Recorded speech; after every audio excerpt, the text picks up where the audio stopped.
نرمین کی گھبراہٹ پڑ رہی تھی، دل جیسے پسلیوں میں قید ہو کر دھڑکنے لگا تھا۔ ہائے میری معصوم بہن، تمہیں ہمیشہ ہر چیز میں غلطی کیوں نظر آتی ہے؟ کیوں تو زندگی جینے کی کوشش کر، تھوڑا سا دل بڑا کر، ذرا تصور کر۔ وہ ایک ادا سے ٹھہری اور آنکھ مٹکاتے ہوئے بولی، تمہاری بہن ایک کمال کی شکاری ہوگی۔ وہ دن دور نہیں جب پورے گاؤں میں میرے نشانے کی دھوم ہوگی۔ ہاں، اور اس کے بعد ابا تمہاری ہڈی پسلی توڑ کر ایک کر دیں گے۔ نرمین نے برا سا منہ بنایا، اور ابا کو کیا پتہ چلے گا؟ ہاں، کیا تم جا کر مخبری کرو گی؟ رمیسا نے ہنستے ہوئے اسے چھیڑا۔ میں نہیں، مگر کسی نے سن لیا تو؟ نرمین نے بے چینی سے کھیتوں کی طرف دیکھا، جیسے ہر درخت کے پیچھے کوئی چھپا ہو جو ان کی سن گن لے رہا ہو۔ اوہ صدا کی بزدل، یہاں کون ہے سننے والا؟ کوئی نہیں۔ رمیسا نے شان سے گردن اکڑائی اور بندوق ہوا میں بلند کیا۔ نرمین کی آنکھیں خوف سے پھیل گئیں، وہ تقریباً چیخ پڑی، رومی خدا کے لیے مت کرنا! مگر تب تک دیر ہو چکی تھی۔ فائر کی آواز کھیتوں میں گونج اٹھی اور پرندے دہشت زدہ ہو کر درختوں سے اڑ گئے۔ خاموشی میں ارتعاش پیدا سا ہو گیا تھا۔ نرمین نے کانوں پر ہاتھ رکھ لیا اور آنکھیں زور سے بند کر لیں، جیسے قیامت نازل ہو چکی ہو۔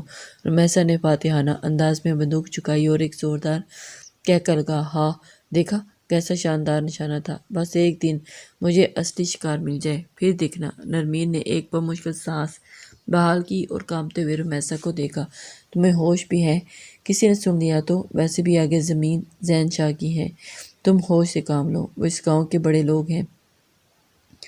نرمین حد سے زیادہ گھبرا چکی تھی۔ سن لے تو کیا ہوگا؟ یہی کہے گا نا کہ رمیسا شکاری ہے اور میں تو ہوں ہی شکاری۔ رمیسا نے آنکھ ماری اور بندوق کندھے پر ڈال دی، جیسے جنگ جیت آئی ہو، جبکہ دوسری جانب زین، جو آج اتفاقی طور پر زمینوں کا معائنہ کرنے ہی آیا ہوگا، بندوق کی آواز پر فوراً ہی اس کی طرف متوجہ ہو جائے گا۔ دماغ ایک دم غصے سے گرم ہو چکا تھا کہ کس بدذات میں ہمت ہوئی کہ اس کی زمینوں پر گولی چلانے کی۔ سورج صبح نیزے پر تھا اور ہلکی سنہری دھوپ زمین پر بکھری پڑی تھی، اور سرسبز کھیتوں کی حدود پرے سے دھول اڑتی ایک جیپ پوری رفتار سے دوڑ رہی تھی، اور جیپ کے اندر بیٹھے زین شاہ کے چہرے پر سختی اور تیوریاں میں بل نمایاں تھے، اور اس کے ہاتھ میں چمکدار سیاہ بندوق تھی، اور آنکھوں پر لگے مہندی چشمے کے پیچھے گہری برہمی چھپی ہوئی تھی۔ جیپ ایک زوردار بریک کے ساتھ رکی اور زین شاہ ایک جھٹکے سے نیچے اترا۔ جیسے اس نے چشمہ اتارا اور اس کی تیز نظریں ارد گرد کا جائزہ لینے لگی، وہی کھیت، وہی سنہری گندم کی بالیاں، اور ان کے درمیان دو گلابی رنگ میں ملبوس نازک سی مخلوقات۔ وہ بے ساختہ رکا اور رمیسا اپنی بندوق سینے سے لگائے اکڑ کر کھڑی تھی، جبکہ نرمین، جو پہلے ہی سہمی ہوئی تھی، پیچھے فوراً ہوگی، جیسے اسے زمین نگل لے گی یا آسمان گر پڑے گا۔ ایک زوردار بریک لگائی اور زین شاہ ایک جھٹکے سے نیچے اترا، اور جیسے ہی اس نے چشمہ اتارا، اس کی تیز نظر ارد گرد کا جائزہ لینے لگی تھی۔ وہی کھیت، وہی سنہری بالیاں گندم کی، لیکن ان کے درمیان دو گلابی رنگ میں ملبوس نازک سی مخلوقات۔ وہ بے ساختہ رکا اور رمیسا اپنی بندوق سینے سے لگائے اکڑ کر کھڑی تھی، جبکہ نرمین، جو پہلے ہی سہمی ہوئی تھی، فوراً پیچھے ہوگی تھی، جیسے اسے زمین نگل لے یا آسمان گر پڑے۔ زین کی نگاہ نرمین پر جا ٹھہری، جو کپکپاتے ہاتھوں سے اپنی چادر مضبوطی سے سامنے کھڑی تھی، آنکھیں خوفزدہ ہرنی کی طرح حیرت اور گھبراہٹ کے امتزاج سے بھرپور تھیں۔ کس کی ہمت ہوئی میری زمین پر گولی چلانے کی؟ زین شاہ کی کرخت آواز کھیتوں میں گونجی، جیسے آسمانی بجلی کڑکی ہو۔ رمیسا نے لمحہ بھر کو نظریں چرائیں، لیکن سنبھل کر بندوق کندھے پر ڈال لی، جیسے یہ کوئی عام سی بات ہو۔ ہم نے کوئی نقصان نہیں پہنچایا، ہم نے تو بس ہوائی فائرنگ کی ہے، وہ اپنے اصلی انداز میں بولی، اور زین کی نظریں اب بھی نرمین پر جمی ہوئی تھیں، جو سر جھکائے کھڑی تھی۔ بے قصور، وہ زہریلی مسکراہٹ سے بولا، گولی چلا دی؟ زمین میری، اور کہہ رہی ہو بے قصور؟ ہاں تو زمین آپ کی ہے تو کیا ہوا؟ ہم نے کچھ چوری نہیں کیا، بس فائر کیا تھا، وہ بھی ہوا میں۔ رمیسا کی آواز میں کسی قسم کا خوف نہیں تھا، جیسے اسے زین شاہ کی موجودگی میں کوئی فرق نہ ڈال رہا ہو۔ فائر؟ زین نے طنزیہ ہنسی، جانتی ہو گولی صرف آواز نہیں دیتی، جان لیتی ہے۔ نرمین بھی کانپتے ہوئے رمیسا کی چادر کا کونا کھینچا، چلو یہاں سے، خدا کے لیے مت بحث کرو۔ رمیسا نے جھٹکے سے اپنا بازو چھٹوایا، چلو کیوں؟ ہم نے کچھ غلط نہیں کیا۔ غلط کیا ہے کیا؟ پھر زین کی طرف مڑ کر چہرے پر جتانے والی مسکراہٹ لائی، ویسے آپ نے ہمیں ایسے کیوں گھورا جیسے کوئی مجرم پکڑ لیا ہو؟ ہم نے تو بس تفریح کی۔ زین کی آنکھوں میں ناگواری ابھری۔ وہ چند لمحے خاموش کھڑا رہا، جیسے کسی الجھن میں ہو، مگر اس کی نظریں بار بار نرمین پر پڑ رہی تھی، جو اب بھی چپ چاپ کھڑی تھی، جیسے ساری بحث میں اس کا کوئی عمل دخل نہ ہو۔ یہ تمہاری تفریح ہے؟ کسی کی زمین پر آؤ، گولی چلا دو اور کہو کہ ہم معصوم ہیں؟ زین نے ایک قدم آگے بڑھایا، مگر نرمین مزید سمٹ گئی۔ رمیسا نے آنکھیں گھما کر کہا، ارے بابا، زیادہ سنجیدہ نہ بنے، یہ کوئی جرم نہیں تھا، بکواس بند کرو اور نکل جاؤ یہاں سے۔ زین کی آواز میں خطرہ محسوس ہوا۔ نرمین نے جھٹ سے رمیسا کا ہاتھ پکڑ کر، چلو اب بہت ہو گیا۔ رمیسا نے منہ بسورا، مگر زین شاہ کی صدر نظریں نرمین کی بے چینی دیکھ کر بالآخر وہ ہنکار بھرتے ہوئے مڑ گئی۔ اچھا پاپا جا رہے ہیں، مگر یاد رکھنا شکاری واپس آتے ہیں۔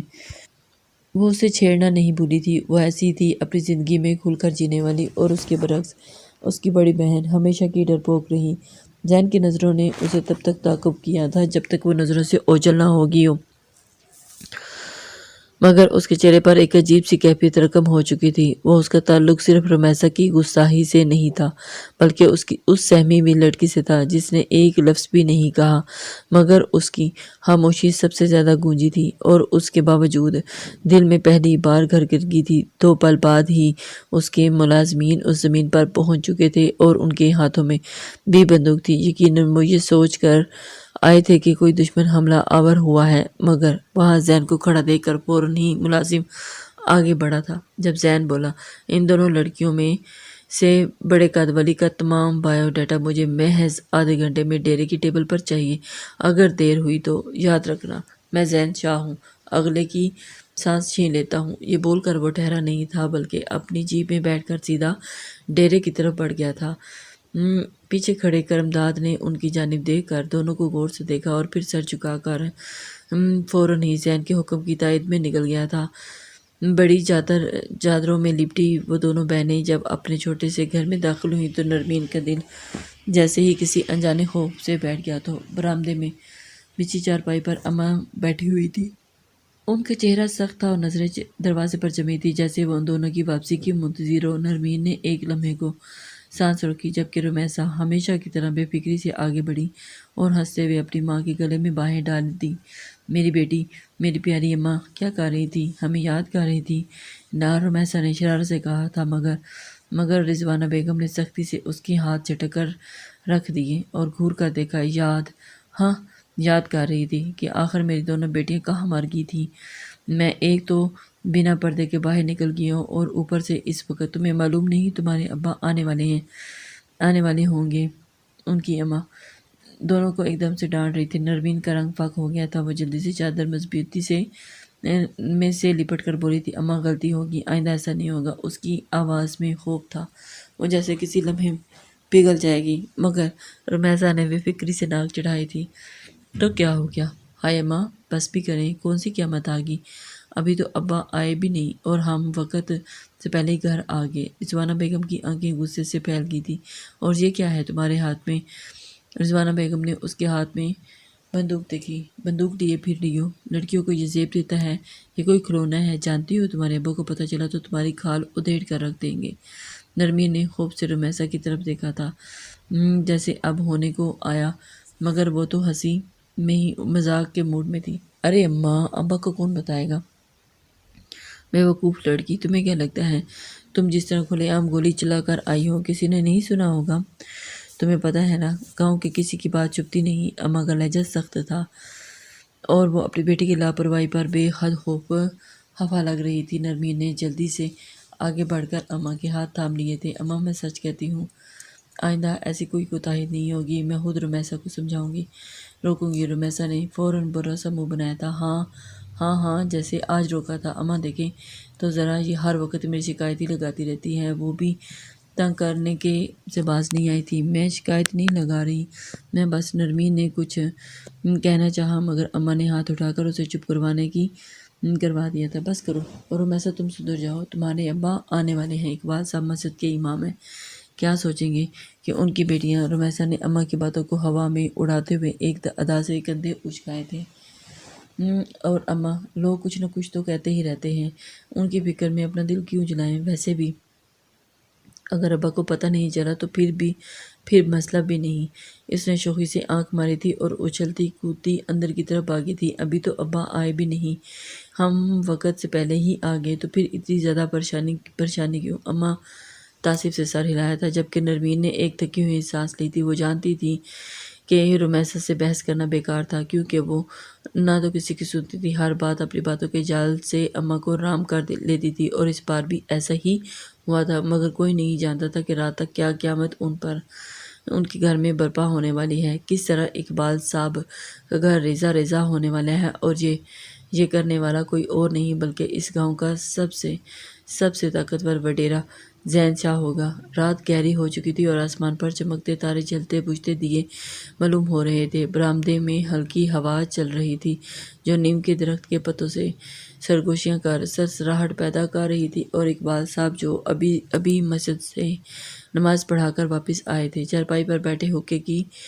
نل کو آہستہ آہستہ تھپک رہے تھے، اور ان کی بیوی رضوانہ بیگم برابر بیٹھی تھی، چہرے پر سوچوں کی لکیریں نمایاں تھیں۔ میں سوچ رہا ہوں تمہاری بہن سے شادی کی بات کر ہی لیتا ہوں۔ اب اسد اب انشاءاللہ ماشاءاللہ اچھا کماتا ہے، اور نکاح کی نیکی میں دیر نہیں کرنی چاہیے، اقبال صاحب نے دھیمے مگر پختہ لہجے میں کہا۔ رضوانہ بیگم نے فوراً چادر کو درست کیا اور بے چینی سے بولی، کیا میں اپنی بیٹی کو بھی یوں حالی حال رخصت کر دوں گی؟ نہ جہیز نہ کوئی ڈھنگ کی تیاری۔ اقبال صاحب نے گہری سانس لی۔ رضوانہ بیگم، بیٹیوں کو شان و شوکت سے نہیں، اچھے نصیب کی دعا دے کر رخصت کیا جاتا ہے، اور اسد لڑکا ٹھیک ہے تو پھر دیر کیسی؟ اور وہ بھی ہماری بیٹی کو پسند کرتا ہے، تو تمہاری بہن کو زیادہ اختلاف نہیں ہے۔ تم جانتی بھی تو ہو کہ میرے پاس اتنے وسائل نہیں کہ میں ڈھیر سارے جہیز اکٹھا کر سکوں۔ جتنا بھی ہوگا بیٹی کا نصیب ہوگا، اور اسی میں ہی بیٹی کو رخصت کریں گے۔ اقبال صاحب نے رضوانہ بیگم کو سمجھاتے ہوئے اس کی جانب متوجہ ہوئے تھے۔ وہ آپس میں باتیں ہی کر رہے تھے۔ ہاں، میری ذات سے جتنا ہو سکا میں کروں گا، لیکن جلد سے جلد بیٹی گھر سے رخصت ہو جائے تو بہتر ہوتا ہے۔ ہماری زندگیوں کا کوئی بھروسہ نہیں، آج ہے کل نہیں، اور کب اگلی سانس نکل جائے۔ وہ اس لیے بہتر ہوگا کہ میں اپنی زندگی میں ہی اپنی دونوں بیٹیوں کو ان کے گھر کا کر دوں۔ کل تم اپنی زندگی آرام سے جی سکو، اور کل تم اپنی بہن کو بلاؤ، ہم تفصیلی بات کر لیتے ہیں۔ میں نے آج بہت سوچا ہے اس بارے میں اور تم پریشان نہ ہو، سب ٹھیک ہو جائے گا۔ رضوانہ نے لب پینچ کر کہا، ٹھیک ہے، مگر ماں ہوں، دل تو میرا بھی کرتا ہے، گھبرائے گا نا؟ رات کے 10 بج چکے تھے اور وہ آپس میں اپنی بیٹی کے بارے میں باتیں کر رہے تھے۔ برآمدے میں جلتا زرد بلب روشنی تو دے رہا تھا، مگر خاموشی گہری تھی۔ نیم کے درخت کے نیچے بیٹھے ہوئے الو کی آواز سنائی دے رہی تھی، جیسے کسی انہونی کا اشارہ دے رہا ہو۔ ابھی وہ کچھ کہتے کہ اس سے پہلے ہی دروازے پر اچانک دستک ہوئی تھی۔ رات کے اس پہر ان کے گھر کے دروازے پر دستک ہوئی۔ دونوں ایک دوسرے کو دیکھنے لگے تھے، حیرانی سے دیکھ رہے تھے۔ رضوانہ بیگم کے دل میں ایک ہول اٹھا تھا، انجانا سا وسوسہ اٹھا جب اقبال صاحب اٹھے اور دروازے کی جانب بڑھے تھے۔ دروازہ کھولا تو سامنے کھڑا وجود دیکھ کر ان کا دل لرز اٹھا تھا، دھک سے رہ گیا تھا۔ شاہ حویلی کے مکین سامنے کھڑے تھے، اور اس کا باپ ذوالفقار شاہ اور چچا وقار شاہ کھڑے تھے، اور تینوں کے چہرے پر وہی مسکراہٹ تھی جو ان کے دبدبا تھا، رعب اور دبدبا وڈیروں کے خون میں شامل ہوتا تھا۔ ذوالفقار شاہ نے زور خندہ لہجے میں اس کی جانب مسکراہٹ کے ساتھ کہا تھا، کیا اندر بلاؤ گے یا یہیں سے ہی رخصت کر دو؟ اقبال صاحب کا دل دھک دھک کر رہ گیا تھا اور دھڑکنے لگا، اور اس گھرانے کے افراد ان کے در پر کچھ دیر گڑبڑاتے رہے، اور پھر فوراً ایک طرف ہو کر بوکھلائے لہجے میں بولے، نہیں، آپ اندر تشریف لائیے، یہ تو ہمارے لیے خوش نصیبی ہے کہ آپ ہمارے گھر میں تشریف لائیں۔ اور رضوانہ بیگم جو پردے کے پیچھے سے سب دیکھ رہی تھی، فوراً نقاب کر کے باہر آ گئی تھی۔ شاہ خاندان کے افراد اندر داخل ہوئے۔ ان کی چال میں ایک عجیب ٹھہراؤ تھا، جیسے پورا گاؤں ان کے نام سے لرزتا ہو۔ زین شاہ، جو سب سے آخر میں تھا، ایک نظر پورے ذہن پر دوڑاتے ہوئے اندر آیا، اور اس کی نظریں کسی انجانے چہرے کی تلاش میں تھیں، مگر خاموش رہی تھیں۔ بیٹھنے کے بعد چند لمحے خاموشی طاری رہی، جیسے ہوا بھی رک گئی ہو۔ پھر ذوالفقار شاہ نے گہری سانس لی، آواز میں کہا، اقبال صاحب، ہم یہاں یوں ہی آوارہ گردی کرنے نہیں آئے، مقصد ہے، اور وہ مقصد تمہاری بیٹی ہے۔ اقبال صاحب کا رنگ فاق ہو گیا تھا، رضوانہ بیگم کے ہاتھ سرد پڑ گئے تھے۔ وہ ایک دم سے ایک دوسرے کی طرف دیکھنے لگے، جیسے الفاظ نے ساتھ دینا چھوڑ دیا ہو۔ ہم چاہتے ہیں کہ تمہاری بیٹی نرمین ہمارے ذہن شاہ کے نکاح میں آ جائے۔ ذوالفقار شاہ نے گویا ایک فیصلہ سنا دیا۔ انہوں نے اجازت نہیں مانگی، رشتہ نہیں مانگا۔ یہ جملہ بجلی بن کر گرا تھا۔ اقبال صاحب کو لگا کہ ان کا سانس رک گیا ہے۔ یہ تو بہت عزت افزائی کی بات ہے، مگر کیا مولوی صاحب؟ وقار صاحب نے تیہی مسکراہٹ کے ساتھ، اتنا بڑا رشتہ آیا ہے اور تم مگر کہہ رہے ہو؟ اقبال صاحب نے جلدی سے سر جھکا لیا۔ نہیں، ہم تو قبول ہے یا نہیں؟ ذوالفقار شاہ نے سیدھا سوال کیا تھا۔ لہجے میں ایسی سختی تھی کہ انکار کا تصور بھی خوفناک محسوس ہوا۔ اقبال صاحب نے رضوانہ بیگم کو دیکھا اور ان کی آنکھوں میں خوف صاف تھا۔ وہ ان لوگوں کو بتانا چاہتے تھے کہ نرمین پہلے سے ہی کسی کے نام ہے اور ان کی دوسری بیٹی فارغ ہے، مگر وہ جانتے تھے کہ ان کے آگے انکار کا تو سوال ہی نہیں پیدا ہوتا۔ شاہ خاندان کا رشتہ ٹھکرایا نہیں جا سکتا، اگر منع کیا تو انجام اچھا نہیں ہوگا۔ وہ بمشکل مسکرا رہے تھے۔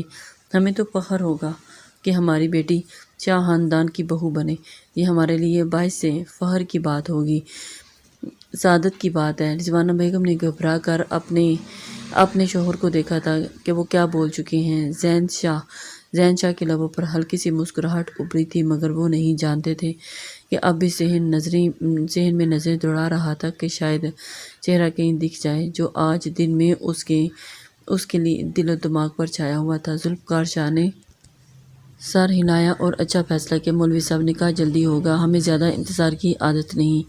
اقبال صاحب نے زبردستی ہنسی اور مگر اندر کا خوف ان کے چہرے پر نمایاں تھا۔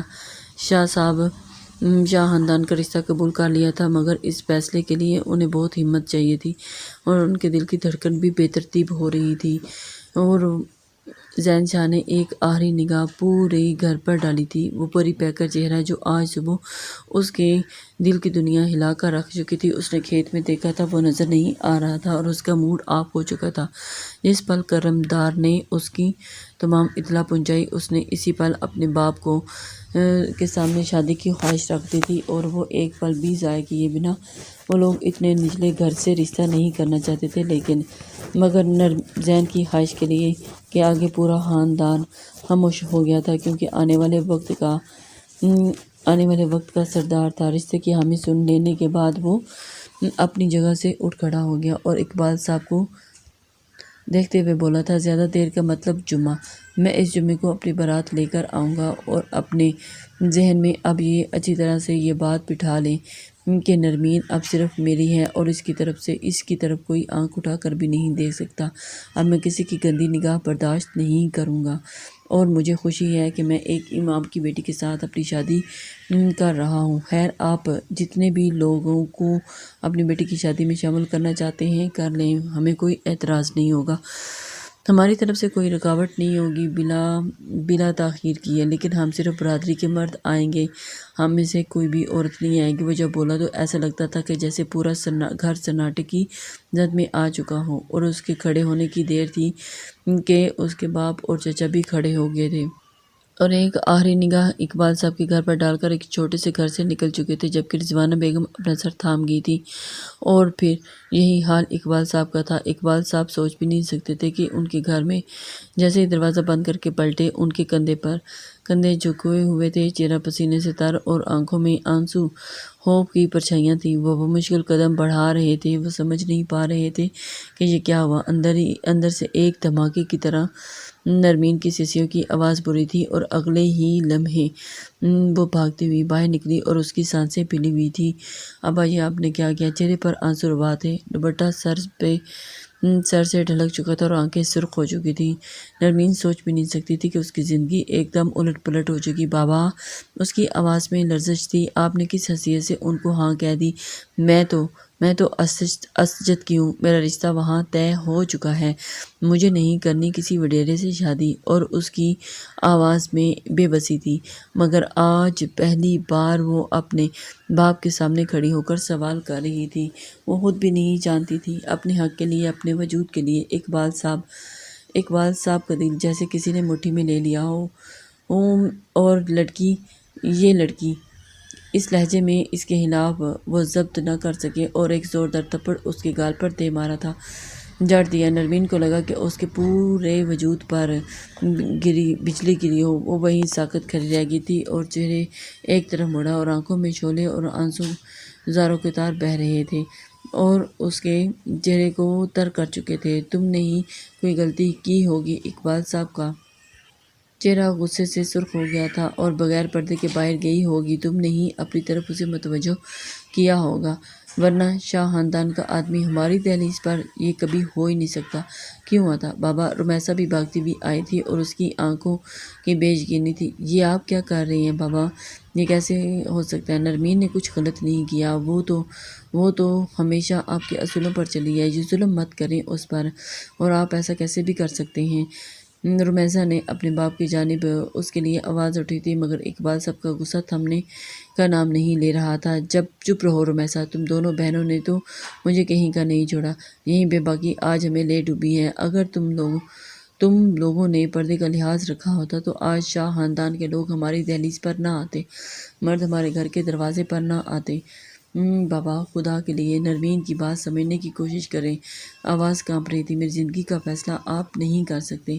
میں کیسے اس کے ساتھ؟ آپ نے کیسے کر لیا؟ آپ نے کہا حالانکہ بیٹے کے ساتھ اسد سے تمہاری شادی ہوگی، میں نے قبول کر لیا اور میں اس کے خواب سجانے لگی، لیکن اب میں کسی اور کے بارے میں سوچ بھی نہیں سکتی، کسی اور سے شادی بھی نہیں کر سکتی، کیونکہ میں اس سے محبت کرتی ہوں۔ اس کی بات سن کر تو اقبال صاحب دھاڑے، اور تمہاری محبت اور مرضی کی کوئی حیثیت نہیں۔ یہ نکاح ہوگا۔ اگر یہ نکاح نہیں ہوا تو ہم سب ختم ہو جائیں گے۔ یہ کیسی باتیں کر رہے ہیں آپ اقبال؟ رضوانہ آگے بڑھی، مگر اقبال صاحب نے انہیں بھی سختی سے وہیں روک دیا تھا، نظروں سے گھورا اور چپ کروایا تھا۔ یہ نکاح کے انکار کے قابل نہیں۔ شاہ خاندان سے رشتہ آیا ہے، یہ قسمت کی بات ہوتی ہے۔ تم لوگ سمجھنے کی کوشش کرو، قسمت کی بات۔ وہ جیسے خود کو یقین دلا رہے تھے، مگر آواز میں لرزش تھی۔ نرمین نے آنکھیں بند کر لی اور اس کے آنسو اس کے دامن میں جذب ہو رہے تھے۔ وہ آج پہلی بار اس حد تک روئی تھی اور خود کو بے بس محسوس کر رہی تھی، جیسے ایک کھلونا تھی جسے جب چاہا جس کے حوالے کر دیا۔ یہ نکاح نہیں ہوگا بابا، اس نے آخری بار اپنے بابا کی جانب دیکھ کر، اس کی آواز میں اب شائستگی تھی۔ یہ نکاح ہوگا۔ اقبال صاحب کی آنکھوں میں دیکھتے ہوئے اس نے دیوانگی تھی، اور نہیں ہوا تو سمجھو ہم سب مر جائیں گے۔ سناٹا چھا گیا اور نرمین کی سانسیں سینے میں اٹک گئی۔ رمیسا کے لبوں پر کپ کپی طاری ہو گئی تھی اور رضوانہ بیگم کا دل ڈوبنے لگا تھا۔ اس کے گھر میں آج فیصلہ ہو چکا تھا، مگر اس فیصلے کے ساتھ ہی ایک معصوم دل ہمیشہ کے لیے ٹوٹ چکا تھا۔ بہت، لیکن کہتے ہیں نا کہ اگر اپنا ہی بغاوت کر بیٹھے تو پوری نسل برباد ہو جاتی ہے۔ ایسا ہی کچھ نرمین کے ساتھ بھی ہونے والا تھا۔ کیوں ہمارے بچے کو خواب دکھائے؟ کیا شاہ خاندان کا نام سنتے ہی تمہاری غیرت مر گئی؟ تم نے اپنی بیٹی کو ایک سردار کے حوالے کر دیا، کیا اس کا دل کا حال نہیں سوچا؟ اقبال صاحب نے سر جھکا لیا۔ وہ کیا جواب دیتے؟ حقیقت یہی تھی کہ وہ بے بس تھے، کمزور تھے اور ایک خوف ان کے دل پر قابض ہو چکا تھا۔ ہمیں معاف کر دو زرینہ، وہ دھیرے سے بولے تھے۔ اگر انکار کرتے تو صرف ہمارا نہیں، نرمین کا بھی برا انجام ہوتا۔ انجام؟ اسد نے ایک تلخ ہنسی ہنسی تھی۔ آپ نے تو بغیر لڑے ہی ہتھیار ڈال دیے تھے۔ مولوی صاحب، آپ نے فیصلہ سنا دیا، مگر آپ نے یہ سوچا بھی نہیں کہ نرمین سے تو پوچھا ہوتا، اس کی مرضی معلوم کی، یا پھر وہ اس گھر کی دوسری عورتوں کی طرح بس ایک حکم کی پابند ہے؟ رضوانہ نے آنسو پونچھتے ہوئے، بیٹا نرمین بہت روئی، بہت تڑپی، مگر ہم کیا کر سکتے ہیں؟ ہم مجبور تھے۔ یہ مجبوری نہیں، بزدلی ہے خالہ، بزدلی۔ اسد کا لہجہ سرد تھا، اور اس کی بزدلی نے آج میری محبت مجھ سے چھین لی، لیکن میں اتنی آسانی سے نہیں بیٹھوں گا۔ میں بھی پیر اسد چودھری ہوں، حلق سے نوالا چھین کر کھا لوں گا۔ وہ پلٹا، قدموں میں بوجھ تھا، مگر دل میں ایک فیصلہ تھا۔ زرینہ بیگم خاموشی سے اپنے آنسو ضبط کرتی ہوئی اس کے پیچھے چل دی تھی۔ اقبال صاحب نے دروازہ بند کر دیا اور ان کا ہاتھ کانپ رہے تھے، اور آج ایک تعلق ختم ہو گیا تھا، ایک رشتہ دفن ہو گیا تھا، اور ان کے گھر میں ایک ایسی بے بسی رہ گئی تھی جسے کوئی بھی لفظ بیان نہیں کر سکتا تھا۔ وقت گزرتا جا رہا تھا لیکن کوئی بھی کچھ نہیں کر پا رہا تھا، اور آج شادی میں صرف 2 دن رہ گئے تھے، اور بہت مشکل سے اسد نے 1 بجے کے ہمراہ نرمین تک خط پہنچایا تھا کہ وہ اس نے پرانے کنویں پر آ کر ملے۔ رات کا سناٹا تھا، نرمین دل میں ہزار وسوسے لیے دبے پاؤں پرانے کنویں کی طرف بڑھ رہی تھی، اور چاندنی مٹیالے رستے پر پھیل رہی تھی، جبکہ اس کے دل میں ایک عجیب سی گھبراہٹ تھی۔ جب وہ وہاں پہنچی تو اسد پہلے سے موجود تھا۔ وہ بے چینی سے ادھر ادھر ٹہل رہا تھا، جیسے کسی فیصلے پر پہنچ چکا ہو۔ نرمین کو دیکھ کر وہ فوراً اس کی جانب اس کے قریب آیا۔ نرمین کی آواز میں بے قراری تھی، دکھ تھا، بے بسی تھی۔ اور یہ سب کیا ہو رہا ہے؟ تم نے میرا ہاتھ پڑا نا؟ نرمین کا دل زور زور سے دھڑکنے لگا۔ وہ ادھر ادھر دیکھنے لگی، جیسے یقین کر رہی ہو کہ کوئی ان کی باتیں سن تو نہیں رہا۔ اسد میں کیا کر سکتی ہوں؟ بابا نے زبردستی ہاں کہہ دی ہے، ہم کچھ نہیں کر سکتے۔ وہ پھوٹ پھوٹ کر رو دی تھی، اور اسد کا چہرہ غصے اور تکلیف سے سرخ ہو گیا۔ کچھ نہیں کر سکتے؟ وہ ایک قدم آگے بڑھا۔ تم میری ہو نرمین، تم میری ہو، سمجھ رہی ہو نا؟ ہم بچپن سے ایک ساتھ زندگی گزارنے کے خواب دیکھے تھے، ہم نے ایک دوسرے کے ساتھ زندگی گزارنے کے وعدے کیے تھے، اور تم نے یہ کیسے سوچ لیا کہ تم کسی اور کی ہو سکتی ہو؟ نرمین